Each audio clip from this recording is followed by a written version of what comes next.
वाली 3.1 का पहला सवाल। आफताब अपनी पुत्री से कहता है, एक आफताब नाम का एक व्यक्ति है और एक उसकी पुत्री है। आफताब अपनी पुत्री से कहता है 7 वर्ष पूर्व, मतलब आज से 7 साल पहले मैं यानी कौन? आफताब, है ना। 7 वर्ष पूर्व मैं तुमसे 7 गुनी आयु का था। मतलब आफताब अपनी पुत्री से यह कहता है कि आज से 7 साल पहले मेरी जो आयु थी वो तुम्हारी आयु की 7 गुनी थी। आफताब अपनी पुत्री से कहता है कि 7 वर्ष पूर्व मैं तुमसे 7 गुनी आयु का था और अब से 3 वर्ष बाद, मतलब आज से 3 साल बाद मैं तुमसे केवल 3 गुनी आयु का रह जाऊंगा। मतलब आज से 7 साल पहले मैं तुमसे 7 गुनी आयु का था और अब से 3 वर्ष बाद मैं तुमसे केवल 3 गुनी आयु का रह जाऊंगा। इस स्थिति को बीजगणितीय एवं ग्राफी रूपों में व्यक्त करो। हमारा यहाँ पर यह सवाल है। यह सवाल बहुत सरल है। जब कभी भी आपको आयु संबंधी सवाल आएंगे, जब कभी भी आपको उम्र वाले आयु वाले सवाल आएंगे, आपको कुछ नहीं करना है, आपको वर्तमान आयु लेकर के चलना है। आपको हमेशा वर्तमान आयु मान करके चलना है। तो यहाँ पर आप सिंपल मान लोगे, माना आफताब की वर्तमान आयु x है और उसकी पुत्री की वर्तमान आयु y है ना। आप बिल्कुल वर्तमान आयु आपको लेकर चलना है। मान लो कि आफताब की वर्तमान आयु x है और उसकी पुत्री की वर्तमान आयु y है। सिंपल मान लेना है। यहाँ पर मान लो कि आफताब की वर्तमान आयु कितनी है? x है और उसकी जो पुत्री है उसकी पुत्री की वर्तमान आयु y है। हमेशा वर्तमान आयु लेकर के ही चलना है जितने सवाल आएंगे। तो हम यहाँ पर मान लेंगे, माना आफताब की वर्तमान आयु x तथा उसकी पुत्री की वर्तमान आयु y है। सिंपल यहाँ पर मान के चलेंगे, आफताब की वर्तमान आयु x और उसकी पुत्री की वर्तमान आयु कितनी है? y है। आफताब की वर्तमान आयु x और उसकी पुत्री की वर्तमान आयु कितनी है? y है। सिंपल। अब देखो आगे सवाल पढ़ो। 7 वर्ष पूर्व, 7 वर्ष पूर्व मतलब 7 साल पहले की बात हो रही है। अगर तुम्हारी वर्तमान आयु, अगर अभी तुम 20 साल के हो, अगर तुम अभी 20 साल के हो, एग्जाम्पल के लिए अगर तुम अभी 20 साल के हो, तो 7 साल पहले तुम्हारी आयु कितनी रहेगी? 20 - 7 बराबर कितने साल? 13 साल, है ना। उसी प्रकार अगर आफताब की वर्तमान आयु भी x वर्ष है, कितने वर्ष? x वर्ष है। तो 7 वर्ष पूर्व, आज से 7 साल पहले आफताब की आयु कितनी रही होगी? x - 7।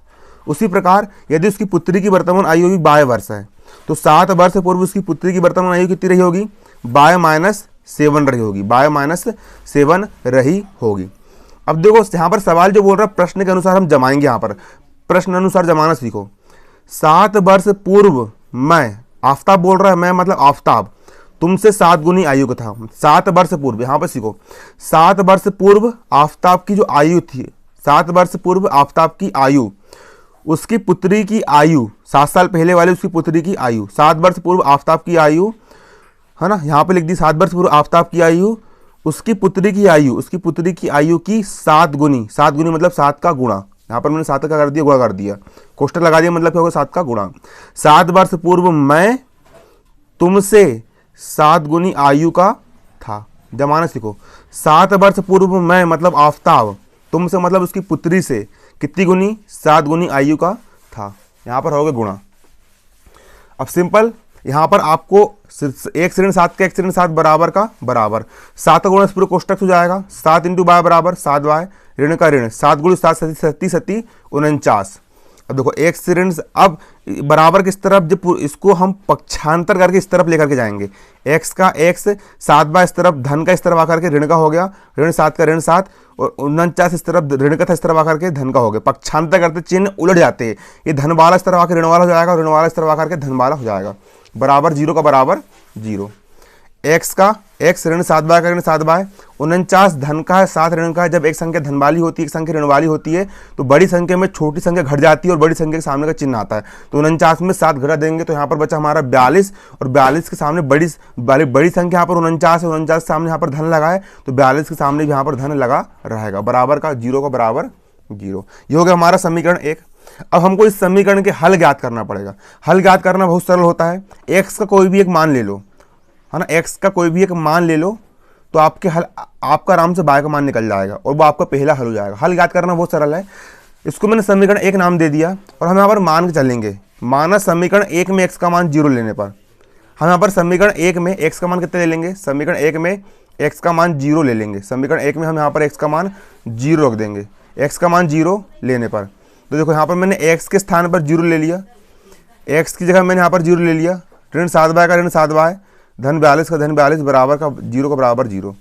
अब ऋण 7 बाय का ऋण 7 बाय बराबर किस तरफ 42 धन का है, पक्षांतर करेंगे उस तरफ जाकर के ये ऋण का हो जाएगा। अब देखो यहाँ पर क्या होगा, ऋण से ऋण कट गया, ऋण से ऋण कट गया। अब इसके बाद 7 इस तरफ गुणे में है, उस तरफ आकर के बटे में हो गया। बाय का बाय बराबर का बराबर ऋण तो कट चुका है, 42 का 42, 7 इस तरफ गुणे में था, इस तरफ आकर बटे में हो गया। अब भाग देंगे, 7 एक कम 7, 7 छिंग 42, बाय का मान कितना आ गया, बाय का मान 6 आ गया। अब लिखेंगे कैसे, ये हमारा पहला हल हो गया। हल जब भी लिखोगे तो कोष्टक में पहले एक्स वाला मान लिखना है, फिर बाय वाला मान लिखना है। एक्स वाला मान 0 है, यहाँ पर लिख दिया मैंने, पहले एक्स वाला मान 0, फिर लगाएंगे कोमा, उसके बाद फिर बाय वाला मान है यहाँ पर 6, तो कोमा लगा के लिख देंगे हम यहाँ पर 6, हमारा यहाँ पर पहला हल हो गया। अब इसका हमको एक हल और ज्ञात करना पड़ेगा, तभी हम इसकी ग्राफीय निरूपण कर पाएंगे, तभी हम इसको ग्राफ में दर्शा पाएंगे। तो उसका एक और हल ज्ञात करने के लिए यहाँ पर आप बाय का कोई भी एक मान ले लो। तो बाय का मान यहाँ पर मैं कुछ भी ले सकता हूँ, है ना। बाय का यहाँ पर आप कोई भी एक मान ले लो, कोई भी एक मान ले लो यहाँ पर आप बाय का कोई भी एक मान ले लो। देखो मैं यहाँ पर बाय का मान 7 ले रहा हूँ, बाय का मान कितना ले रहा हूँ, बाय का मान यहाँ पर मैं 7 ले रहा हूँ। तो समीकरण 1 में बाय बराबर 7 लेने पर बाय का मान यहाँ पर मैं 7 ले रहा हूँ, बाय का मान यहाँ पर 7 ले लेंगे। एक्स का एक्स, ऋण 7 बाय का ऋण 7 बाय, धन 42 का धन 42 बराबर 0 का बराबर 0, बाय का मान यहाँ पर 7 ले लेंगे, तो हमारा एक्स का एक और मान निकल जाएगा।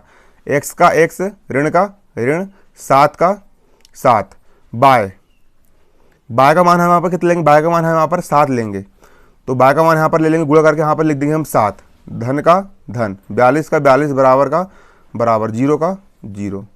एक्स का एक्स, ऋण का ऋण 7 गुणित 7 7 49, धन का धन 42 का 42 बराबर का बराबर 0 का 0। एक्स का एक्स, 49 यहाँ पर ऋण का है और 42 यहाँ पर धन का है। जब एक संख्या ऋण वाली होती है, एक संख्या धन वाली होती है, तो बड़ी संख्या में छोटी संख्या घटाएंगे, तो 49 में से 42 गया, 7 बचा, और इसके सामने का चिन्ह वही होगा जो बड़ी संख्या, यहाँ पर बड़ी संख्या 49 के सामने ऋण लगा है ना, तो उसके सामने यहाँ पर ऋण लगा देंगे। अब बराबर किस तरफ 7 ऋण का, उस तरफ पक्षांतर कर देंगे, उस तरफ जाकर के 7 धन का हो जाएगा, है ना। तो हमारा अगला हल क्या हो जाएगा, अगला हल हो जाएगा हमारा 7 कोमा 7। पहले लिखेंगे एक्स वाला मान यहाँ पर 7 है, फिर कोमा लगा करके बाय वाला मान भी यहाँ पर 7 है। अब यहाँ पर एक सारणी बनाएंगे हम, यहाँ पर सारणी कैसे बनाना है, ऊपर लिखना है एक्स और नीचे लिखना है बाय। क्लियर। देखो पहला मान एक्स का होता है, तो एक्स का मान 7 है और बाय का मान भी कितना है, बाय का मान भी 7 है। तो पहला हल हो जाएगा 7 कोमा 7, एक्स का मान भी 7 और बाय का मान भी 7, तो हल हो जाएगा हमारा 7 कोमा 7। इसका अगला हल हमारा क्या आया था, हमारा एक और हल आया था 0,6, हल आया था 0,6, मतलब एक्स का मान 0 और बाय का मान 6, एक्स का मान 0 और बाय का मान 6, एक्स का मान 0 और बाय का मान 6। सिंपल यहाँ पर जमा लेंगे। देखो यहाँ पर मैंने एक्स का मान 0 और बाय का मान 6 ले लिया, एक्स का मान कितना 0 और बाय का मान कितना आ गया 6 आ गया। सिंपल बन गई तुम्हारी सारणी, इससे हमारी एक रेखा बन जाएगी, एक ग्राफ बन जाएगा, है ना। अब हमको एक ग्राफ और बनाना पड़ेगा, तो उसके लिए हम आगे सवाल पढ़ेंगे। अगला सवाल क्या बोल रहा है, अब जो सवाल में आगे ये लिखा है, चलो एक कंडीशन से हमारा एक समीकरण बन गया और 2 हल निकल गए। अब आगे देखो, अब अगला कंडीशन ये बोल रहा है अब से 3 वर्ष बाद, मतलब आज से 3 साल बाद, इतना बस पढ़ो, अब से 3 वर्ष बाद मतलब आज से 3 साल बाद। तो अभी वर्तमान में आफताब कितने साल का है, अभी वर्तमान में आफताब 1 साल का है और उसकी पुत्री कितने साल की है, 22 साल की है। तो आज से 3 साल बाद मतलब आज से 3 साल बाद आफताब की आयु कितनी जाएगी, x धन 3। अभी तुम्हारी आयु 20 साल है, तो 3 साल बाद कितने साल हो जाओगे तुम, 20 धन 3 बराबर 23 साल। उसी प्रकार अगर आफताब अगर अभी 1 वर्ष का है, तो आज से 3 साल बाद उसकी आयु कितनी जाएगी, तो आज से 3 साल बाद आफताब की आयु x धन 3 वर्ष की हो जाएगी। उसी प्रकार उसकी पुत्री की वर्तमान आयु भी 12 है, तो आज से 3 वर्ष बाद उसकी पुत्री की आयु कितनी जाएगी, 12 + 3। हम यहाँ पर इसी को यहाँ पर लिख देंगे। देखो 3 वर्ष बाद तथा 3 वर्ष बाद आफताब की आयु x + 3 हो जाएगी, है ना, और 3 वर्ष बाद उसकी पुत्री की आयु 12 + 3 हो जाएगी। अब प्रश्न के अनुसार यहाँ पर जमा लेंगे। क्या बोल रहा है वो, ये कह रहा है देखो अब से 3 वर्ष बाद मैं तुमसे केवल 3 गुनी आयु को रह जाऊंगा, मतलब आज से 3 वर्ष बाद मैं मतलब आफताब तुमसे 3 गुनी आयु को रह जाएगा, मतलब कि आज से 3 साल बाद आफताब की आयु मैं मतलब आफताब की आयु उसकी पुत्री की आयु की 3 गुनी होगी, है ना। सवाल को अच्छे समझना और फिर यहाँ पर लिखना है, आज से 3 साल बाद मेरी आयु उसकी पुत्री की आयु की 3 गुनी होगी। तो देखो आज से 3 वर्ष बाद आफताब की आयु उसकी पुत्री की आयु की 3 गुनी होगी। आज से 3 वर्ष बाद मैं तुमसे 3 गुनी आयु का रह जाऊंगा। सवाल जमाना सीखो। आज से 3 वर्ष बाद मैं मतलब आफताब की आयु, 3 वर्ष बाद मतलब x+3, आज से 3 वर्ष बाद मैं तुमसे मतलब उसकी पुत्री से y+3 से केवल 3 गुनी, कितनी गुनी, 3 गुनी आयु का रह जाऊंगा। कितना गुणा करेंगे यहाँ पर, 3 का गुणा करेंगे, x धन 3 का x धन 3 बराबर का बराबर 3 का गुणा पूरे कोष्टक हो जाएगा, 3 गुणित बाय बराबर 3 बाय धन का धन 3 गुणित 3 3 हो जाएगा यहाँ पर 9। अब बराबर के इस तरफ 3 बाय धन का है, इस तरफ 9 भी धन का है, इस तरफ आकर ऋण को जाएगा। x धन 3 का x धन 3 बराबर किस तरफ भी धन का, इस तरफ आकर ऋण का हो गया, बराबर किस तरफ भी धन का, इस तरफ आकर के ऋण का हो गया, बराबर का 0 का बराबर 0। अब x का x ऋण 3 बाय का ऋण 3 बाय, देखो 3 यहाँ पर धन का है, 9 यहाँ पर ऋण का है, संख्या को हल कर लेंगे तो 9 में से 3 गया 6 बचेगा, और बड़ी संख्या यहाँ पर 9 है और 9 के सामने यहाँ पर ऋण लगा तो उसके सामने भी यहाँ पर ऋण लगेगा, बराबर 0 का बराबर 0 होगा हमारा समीकरण 2। अभी हमने समीकरण 1 के 2 हल निकाले थे, उसी प्रकार अब समीकरण 2 के भी 2 हल निकाल लेंगे। तो हल निकालना बहुत सरल है। हल निकालने के लिए यहाँ पर हम x का कोई भी एक मान ले लेंगे। तो समीकरण 2 में x बराबर 0 ले लेंगे। समीकरण 2 में x बराबर 0 रखने पर, समीकरण 2 में हम क्या ले लेंगे, समीकरण 2 में x बराबर 0 रखने पर, समीकरण 2 में हम x बराबर 0 मान ले लेंगे। समीकरण 2 में हम x बराबर 0 मान ले लेंगे, है ना। देखो x के स्थान पर मैं कितना रख दे रहा हूँ, 0 रख दे रहा हूँ। तो x के स्थान पर मैंने यहाँ पर 0 रख दिया, ऋण का ऋण 3 बाय का 3 बाय, ऋण का ऋण 6 का 6 बराबर का बराबर 0 का 0। क्लियर। यहाँ पर समीकरण 2 में हम x बराबर कितना ले लेंगे, 0 रख देंगे, x बराबर 0 मान ले लेंगे, है ना। तो हमको बाय का आराम से मान निकल जाएगा। तो समीकरण 2 में x का मान 0 ले लेंगे, तो x के सामने रख दिया मैंने 0, बाकी जैसे का वैसा। अब बराबर किस तरफ 6 ऋण का है, उस तरफ जाकर के धन का हो गया, ऋण 3 बाय का ऋण 3 बाय बराबर का बराबर 6 का पक्षांतर कर धन का हो गया। अब बराबर किस तरफ ऋण 3 यहाँ पर गुणे में है, पक्षांतर कर देंगे तो यहाँ पर बट्टे में जाएगा, बाय का बाय मतलब x बाय वाले को एक तरफ कर लो और संख्या को एक तरफ रख दो। तो ऋण 3 बाय इस तरफ गुणे में है, उस तरफ जाकर के यहाँ पर बटे में हो गया, बाय का बाय बराबर का बराबर 6 का 6, ऋण 3 गुणे में था उस तरफ आकर के यहाँ पर बटे में हो गया। अब सिंपल 3 एक कम 3, 3 दूनी 6, बाय बराबर बाय, है ना, ऋण का ये हो गया ऋण 2 का 2, कितना आ गया, ऋण 2 आ गया। तो हमारा हल क्या हो गया, हमारा हल हो जाएगा, पहले लिखेंगे x वाला मान है 0, तो यहाँ लिख दी 0, फिर कोमा, फिर लिखते बाय वाला मान यहाँ पर ऋण 2 है, तो कोमा लगा करके यहाँ लिख देंगे हम ऋण का 2। इस समीकरण 2 का हमको एक हल प्राप्त हो गया। अब एक हल हमको और ज्ञात करना, तो बाय का कोई भी एक मान ले लो। तो यहाँ पर मैं बाय का मान 0 ले लेता हूँ, कोई मान ले सकते हो, 1 2 3 4 5 6 7 8 जो भी लेना ले सकते हो। तो यहाँ पर मैंने बाय का सरल पढ़े इसलिए मैंने यहाँ पर बाय का मान कितना ले लिया, 0 ले लिया। तो समीकरण 2 में बाय का मान 0 ले लेंगे, है ना। तो समीकरण 2 में समीकरण है ना, तो यहाँ पर लिख लेंगे समीकरण 2 में बाय बराबर 0 लेने पर, समीकरण 2 में बाय बराबर 0 लेने पर। तो समीकरण 2 में बाय का मान 0 ले लो, है ना, सिंपल ले लेंगे बाय का मान 0।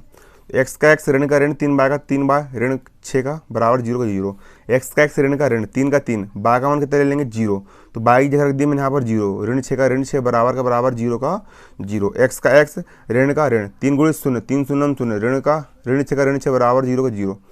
अब x का x बराबर किस तरफ 6 ऋण का है, उस तरफ जाकर के धन का हो गया।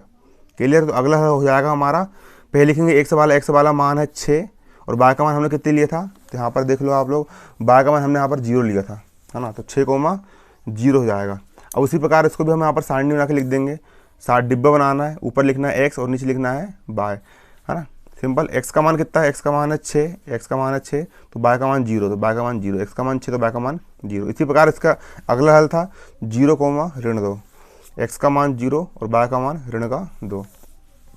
अब यहाँ पर हमको एक ग्राफ बनाना है। ग्राफ बनाना बहुत सरल होता है। ग्राफ का देखो, ग्राफ का स्क्रीनशॉट ले लेना अच्छे से। इस प्रकार से हमारा यहाँ पर ये ग्राफ बना है। ये देखो हमारा ये ग्राफ है, दिख रहा है ग्राफ, ये हमारा क्या है, ग्राफ है। ये ग्राफ में तुम देख सकते हो कि यहाँ पर एक आड़ी लाइन है, इस आड़ी लाइन को हम एक्स अक्ष बोलते हैं, आड़ी लाइन को बोलते हैं एक्स अक्ष, और यहाँ पर जो खड़ी लाइन है इस खड़ी लाइन को बोलते हैं हम वाई अक्ष। ये हमारा वाई अक्ष है और ये हमारा एक्स अक्ष है, एक्स अक्ष है। जो बिल्कुल कटान बिंदु होता है, दोनों ये वाली लाइन और ये वाली लाइन, दोनों लाइन का कटान बिंदु जो होता है उसको हम बोलते हैं मूल बिंदु। इसका मान होता है 0। अगर इस तरफ जाएंगे तो पूरी संख्या धनात्मक होगी, तो 0 के बाद धन का 1 2 3 4 5 6 7 8 9 अनंत तक जाएगी गिनती, जहाँ तक आपको ले जाने ले जा रहा है ना। और 0 से अगर हम इस तरफ आएंगे उल्टे हाथ तरफ, तो ऋण 1 ऋण 2 ऋण 3 ऋण 4 ऋण 5 ऋण 6 इस तरफ से यहाँ पर मान बनते हैं।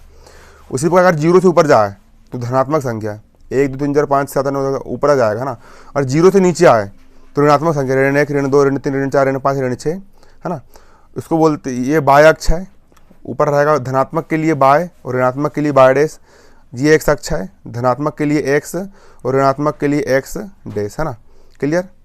अब देखो हमको यहाँ पर कौन कौन से बिंदु दिख रहा है, यहाँ पर हमको देखो बहुत सारे हमने मान निकाले थे।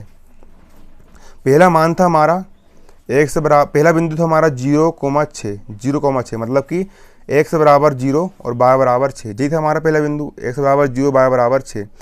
तो इसमें देखो एक्स का मान 0, एक्स अक्ष पर 0 देखो कहाँ है, एक्स अक्ष पर 0 हो गया ये, है ना, एक्स का मान 0 था ना, एक्स का मान 0 और बाय का मान 6, तो एक्स अक्ष पर 0 कहाँ है, एक्स अक्ष पर 0 जे, और बाय अक्ष पर 6 कहाँ है, बाय अक्ष पर 6 हो गया जे। तो ये बिंदु है हमारा 0,6 का, ये जो बिंदु है ये बिंदु हमारा 0,6 का है। शुरू वाला एक्स का होता है, तो एक्स अक्ष पर ये कहाँ मिल रहा है, देखो ये एक्स अक्ष है, एक्स अक्ष पर ये 0 पर आकर के मिल रहा है, 0 पर मिल रहा है 0, और बाय अक्ष पर कहाँ मिल रहा है, बाय अक्ष पर ये 6 पर मिल रहा है, तो ये बिंदु हो गया हमारा 0,6। 9वीं क्लास में आप लोगों ने पढ़े होंगे पार्ट 3 में, है ना। तो अगला बिंदु हमारा 7,7, मतलब एक्स अक्ष पर भी 7 और बाय अक्ष पर भी 7। सिंपल, एक्स अक्ष पर 7 ढूंढो कहाँ है, एक्स अक्ष पर 7 कहाँ है, जे एक्स अक्ष पर 7, बाय अक्ष पर 7 कहाँ है, बाय अक्ष पर 7, ये है हमारा बाय अक्ष पर 7, एक्स अक्ष पर 7 ये है, बाय अक्ष पर 7 ये है। तो सिंपल कुछ नहीं करना, इसको आगे बढ़ाओ, ये बढ़ा दिया हमने स्केल से आगे, इसको ऊपर बढ़ाओ, ये बढ़ा दिया हमने स्केल से ऊपर। दोनों रेखा कहाँ प्रतिच्छेद करी, यहाँ प्रतिच्छेद करी, तो यहाँ पर जो बिंदु आया ये बिंदु रहेगा 7,7, क्योंकि ये पहले एक्स वाला 7 पर, तो एक्स अक्ष पर ये 7 पर मिल रहा है और बाय अक्ष पर ये भी कितने मिल रहा है, 7 पर मिल रहा है, तो मतलब कि ये बिंदु हो गया हमारा 7,7। तो देखो हमारी जो रेखा थी, इस रेखा के दो बिंदु थे, पहला बिंदु ये वाला और दूसरा बिंदु ये वाला, तो पहला बिंदु ये वाला और पहला बिंदु ये वाला और दूसरा बिंदु ये वाला। तो इन दोनों बिंदुओं से जाती हुई एक रेखा खींच दो, ठीक, दोनों बिंदु जाती हुई क्या खींच दो, रेखा खींच दो। तो ये रेखा हो जाएगी 1 ऋण 7 बाय 42 बराबर 0, क्योंकि इसी रेखा से हमने दो बिंदु ज्ञात करे थे, इसलिए जो दो बिंदु से जो रेखा खींचेंगे ना, वो इसका समीकरण होगा, वो इसका क्या होगा, समीकरण होगा। अब उसी प्रकार यहाँ पर देखो अगला समीकरण हमारा था एक्स का बराबर 0 और बाय का मान था ऋण का 2, है ना। तो 0, तो एक्स का मान 0 देखो कहाँ पर है, एक्स का मान 0 कहाँ है, एक्स का मान 0 ये है, और बाय का मान कितना, बाय का मान ऋण 2 कहाँ है, देखो बाय का मान ऋण 2 ये है, बाय का मान ऋण 2 ये है। तो एक्स का मान 0 और बाय का मान ऋण 2, तो ये जो बिंदु आएगा ये बिंदु जाएगा 0, ऋण 2, क्योंकि ये एक्स अक्ष है, एक्स अक्ष पर ये 0 पर मिल रहा है 0 पर, एक्स अगर रेखा हम सीधी सीधी डालें यहाँ पर, तो एक्स अक्ष पर कहाँ मिल रहा है, 0 पर मिल रहा है, तो 0, बाय अक्ष पर कहाँ मिल रहा है, ऋण 2 पर मिल रहा है, तो ऋण 2, ये होगा हमारा पहला बिंदु। अगला बिंदु है एक्स बराबर 6 और बाय बराबर 0, एक्स का मान 6 कहाँ है, एक्स अक्ष पर 6 ढूंढो, एक्स अक्ष पर 6 जी हो गया, और बाय अक्ष पर 0, बाय अक्ष पर 0 जी हो गया। तो ये जो बिंदु रहेगा ये हो जाएगा 6,0, क्योंकि एक्स अक्ष पर ये 6 पर मिल रहा है और बाय अक्ष पर ये कहाँ मिल रहा है, 0 पर मिल रहा है, तो 6,0। अब इन दोनों बिंदुओं से जाती हुई एक क्या खींच दो, रेखा खींच दो। तो ये समीकरण हो जाएगा एक्स ऋण 3 बाय ऋण 6 बराबर 0, एक्स ऋण 3 बाय ऋण 6 बराबर 0 का ये हो जाएगा समीकरण हो जाएगा। क्यों होगा, क्योंकि देखो एक जो समीकरण था ना, एक्स ऋण 3 बाय ऋण 6 बराबर 0, इसी से हमने दो बिंदु निकाले थे, पहले बिंदु निकाले थे हमने ये वाला और अगला बिंदु निकाले थे हमने ये वाला, और दोनों बिंदु यहाँ पर हमने देख लिए। तो दोनों बिंदु जाती जो रेखा होगी वो इसी समीकरण की रेखा होगी, क्योंकि इसी से तो हमने दो बिंदु निकाले थे। इस प्रकार तुम्हारा ग्राफ बन जाता है।